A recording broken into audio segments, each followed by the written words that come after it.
একটা ছিল রুহের জগৎ। রুহের জগতে আমরা সবাই ছিলাম। রুহের জগতে যার সাথে যার বন্ধুত্ব ভালোবাসা গভীর ছিল, দুনিয়াতে তার সাথে তার ভালোবাসা বেশি। এটা হয়তো জানেন না, জানতেন হাদিসটা? রুহের জগতে যদি কখনো আপনার সাথে আমার দেখা হয়ে থাকে, দুনিয়াতে আপনার সাথে আমার দেখা হবে ইনশাআল্লাহ। রুহের জগতে যদি আপনার আমার মধ্যে ঘনিষ্ঠ ভালোবাসা থেকে থাকে, এখানেও ভালোবাসা হয়ে যাবে ইনশাআল্লাহ। এটা বলে আমি আবার তোমাদের বয়ফ্রেন্ড গার্লফ্রেন্ড ভালোবাসা বুঝাই নাই, ওই ভালোবাসার কথা বলি নাই।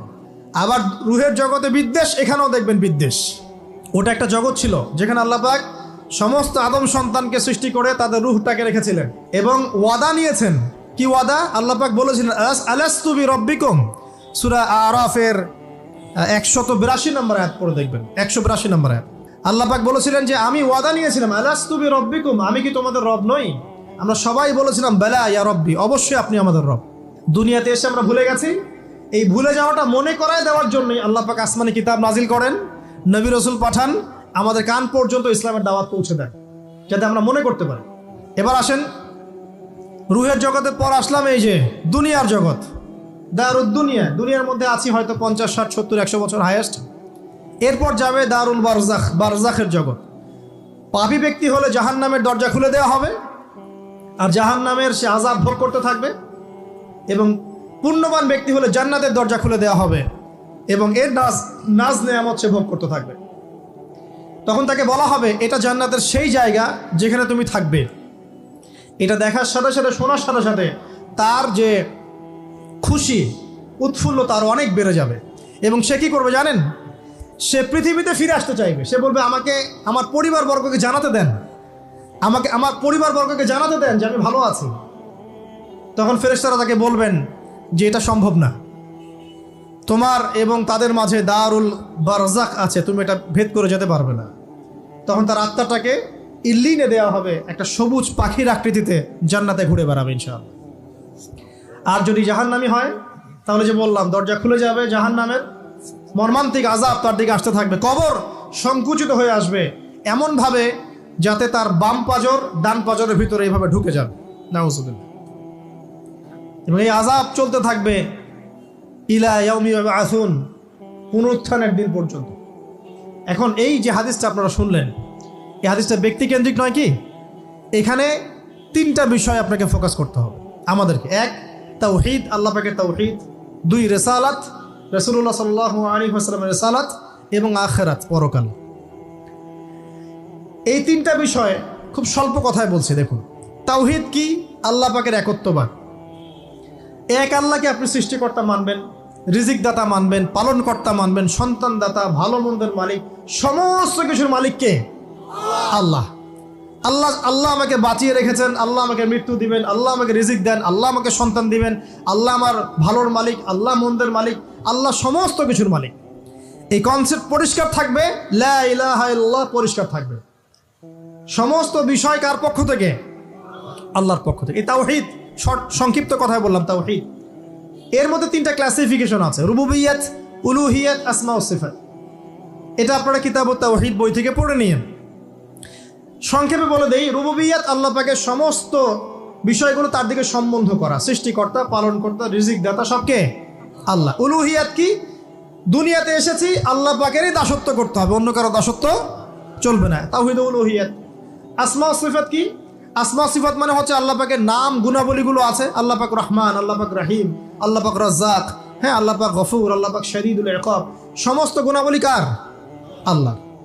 এই হলো আসমা ও সিফাত। আল্লাহ পাক যেমন, আল্লাহ পাক তেমন, আল্লাহ পাক নিজের মতো, কারোর সাথে তুলনীয় নন। হুয়াল্লাহু আহাদ, একক। আল্লাহুস সামাদ, তিনি অমুখাপেক্ষী। লাম ইয়ালিদ ওয়া লাম ইউলাদ, তিনি জন্ম দেননি, জন্মিতও নন। ওয়া লাম ইয়াকুল লাহু কুফুয়ান আহাদ, তার সমতুল্য আর কিছুই নাই। আল্লাহ থেকে সব কিছু হয়, এটাই হলো তাওহীদ। এখন এর অপোজিশন কি? শিরক। তাওহীদের বিরুদ্ধে গেলে কি হয়ে যাবে? শিরক। কেউ যদি মনে করে যে আল্লাহ ছাড়া কেউ আমাকে জীবন দিতে পারে, আল্লাহ ছাড়া কেউ আমাকে মারতে পারে, আল্লাহ ছাড়া কেউ আমাকে রিজিক দিতে পারে, অথবা আল্লাহ ছাড়া কেউ সন্তান দিতে পারে, আল্লাহ ছাড়া অন্য কারো কাছে কেউ যদি দোয়া করে, আল্লাহ ছাড়া অন্য কারো জন্য নজর মানত করে, আল্লাহ ছাড়া অন্য কারো নামে কসম খায়, আল্লাহর হালালকে হারাম করে দেয়, আল্লাহর হারামকে হালাল করে নেয়, ঠিক আছে, আল্লাহ থেকে শুভ অশুভ আসে না, শুভ আল্লাহর পক্ষ থেকে আসে, অশুভ শয়তানের পক্ষ থেকে আসে। এমনও যদি কেউ মনে করে শুভ অশুভ দুটোই আল্লাহর পক্ষ থেকে আসে, কিন্তু কেউ যদি মনে করে না শুভগুলো আল্লাহর পক্ষ থেকে, অশুভগুলো শয়তানের পক্ষ থেকে, এমনও যদি মনে করে, শিরক হয়ে যাবে। মুসলিমরা চলাফেরায় শিরক করছে। এখন মুসলিমরা আল্লাহ ছাড়া অন্য কারো কাছে চাচ্ছে। মুসলিমরা অনেকে কবরে সেজদা করছে। মুসলিমরা অনেকেই মৃত মানুষের কাছে দোয়া করছে। হাতে বালা পরে আছেন, খোলেন না। কেন খোলেন না? ভয়ে যদি আপনার ক্ষতি হয়, শিরক। মুসলিমরা দেখবেন আগুনের সামনে মাথা নত করছে। মুসলিমরা এখন মেডিটেশন করে, ধ্যান করে। মুসলিমরা জিনকে তাবে করতেছে। অনেক সময় দেখা যায় মুসলিমরা জাদু করতেছে, জাদুবিদ্যা, কুফরি কালাম করছে না? করছে। সবই শিরক, সবই শিরক।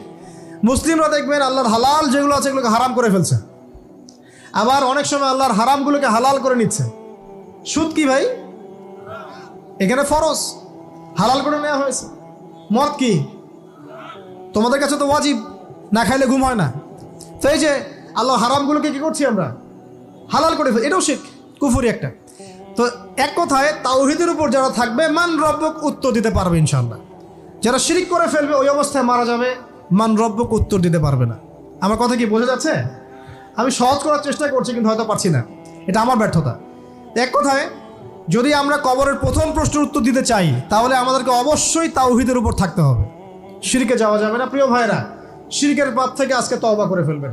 আল্লাহ জেনে না জেনে জীবনে যত শিরক করেছে আল্লাহ মাফ করে দাও, আমিন। এবং আগামী দিনগুলোতে শিরকের পাপে লিপ্ত হয় না। প্রিয় ভাইরা, যদি আপনার আমল নামায় আসমান জমিন সমানও পাপ থাকে, শিরকের পাপটুকু না থাকে, আল্লাহ পাক আপনার পুরো পাপ মাফ করতে পারবেন ইনশাআল্লাহ। যে আমাদের এক কথায় নবী সাল্লাল্লাহু আলাইহি ওয়াসাল্লামের সুন্নাহটা মেনে চলা, আমলের ক্ষেত্রেও একইভাবে আপনার অর্থনৈতিক জীবনেও। নামাজ রোজা হজ জাকাত আপনার পারফেক্ট। এবার আপনি এসেছেন অর্থনীতির ক্ষেত্রে, এসে মাশাআল্লাহ দাড়ি টুপি জুব্বা নিয়ে মাপে কম দিচ্ছেন, চলবে? দাড়ি টুপি জুব্বা আছে, মানুষকে ঠকাচ্ছেন, মজুত করছেন, সিন্ডিকেট করছেন।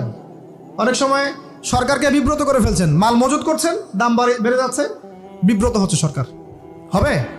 দাড়ি টুপি পাগড়ি জুব্বা পরে, ভিতরটা আগে। ইমান ভিতরে না থাকলে দাড়ি টুপিতে লাভ আছে? তাকওয়া ভিতরে না থাকলে আমার দাড়ি টুপিতে লাভ আছে? মুহসিন হতে হবে। সো ইকোনমিক সেকশনে গিয়েও নবীর আদর্শ ভুলে যাওয়া যাবে না, সেখানেও তার আদর্শ মেনে চলতে হবে। এভাবেই সমাজ জীবন পরিবার সর্বক্ষেত্রেই নবীর সুন্নাহ মেনে চললে পরে ওই ব্যক্তিকে উত্তর দেওয়া যাবে ইনশাআল্লাহ। তিনি আমাদের নবী মুহাম্মদ রাসূলুল্লাহ সাল্লাল্লাহু আলাইহি ওয়াসাল্লাম। সর্বশেষ গিয়ে বলা হবে কিভাবে জানলে?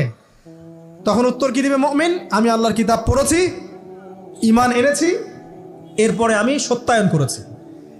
তার মানে পড়াশোনা করতে হবে না ভাই? আল্লাহর কিতাব পড়তে হবে না? কারা কারা আল্লাহর কিতাব পড়তে জানেন হাত তোলেন। আলহামদুলিল্লাহ। আগামী রমজান আসার আগেই পুরো কোরআন এক খতম করবেন, পারা যাবে ইনশাআল্লাহ। এবং প্রত্যেক দিন আমাকে ওয়াদা করেন, প্রত্যেক দিন এক পারা করে কোরআন তেলাওয়াত করব, পারবেন ইনশাআল্লাহ? না বলেন পারবো ইনশাআল্লাহ? পারবো ইনশাআল্লাহ। আল্লাহ পাক তৌফিক দান